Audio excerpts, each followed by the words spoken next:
Now, Palestinian presidency spokesperson Nabil Abu Rudaina has condemned all Israeli annexation and settlement activities as illegitimate and destructive to regional and global security.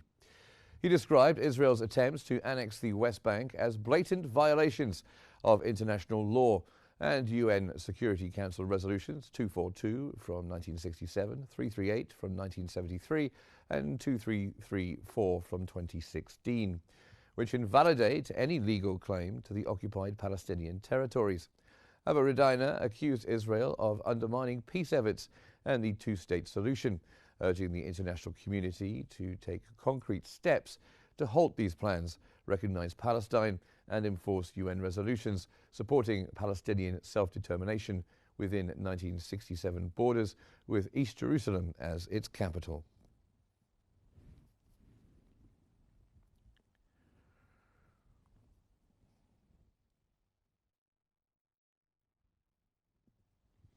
The Gulf Cooperation Council's final communiqué from its recent meeting emphasized the urgent need for a comprehensive ceasefire agreement in Gaza.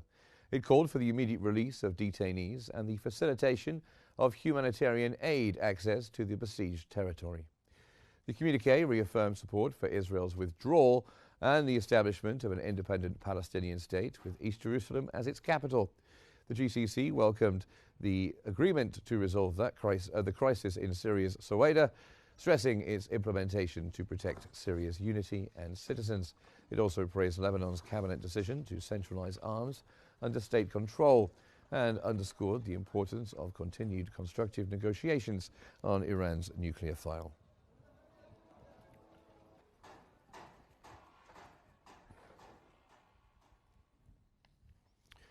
Saudi Crown Prince Mohammed bin Salman and Palestinian Vice President Hussein Sheikh have emphasized the urgent need to link Gaza with the West Bank under full Palestinian sovereignty and call for Israel's complete withdrawal from Gaza.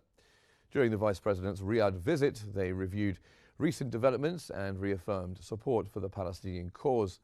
They prioritized an immediate ceasefire in Gaza, humanitarian aid delivery, and Palestinian state responsibility over the sector. They stressed ongoing efforts to secure international recognition of Palestine. Meanwhile, Gaza's humanitarian crisis worsens under Israeli blockade and relentless bombing since October 7th, alongside escalating Israeli assaults, raids, and arrests in the occupied West Bank.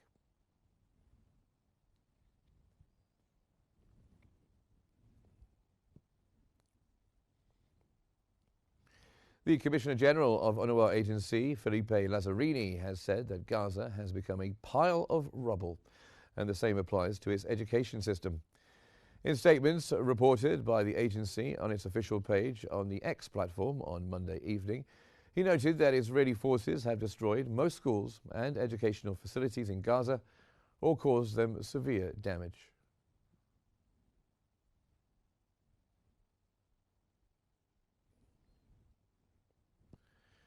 The Italian Foreign Minister Antonio Tajani announced his country's readiness to send special forces as part of a United Nations mission to help reunify Gaza and the West Bank.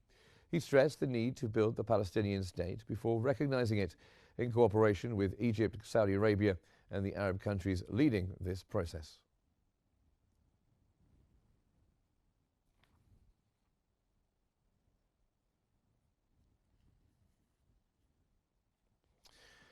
French and international media outlets displayed banners on front pages and websites demanding protection for journalists in Gaza in a campaign organized by Reporters Without Borders and AVA.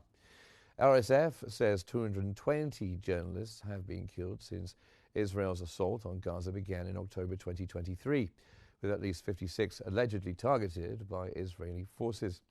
Over 260 media outlets from 72 countries joined the protest, as Palestinian journalists continue to plead for evacuation amid severe conditions.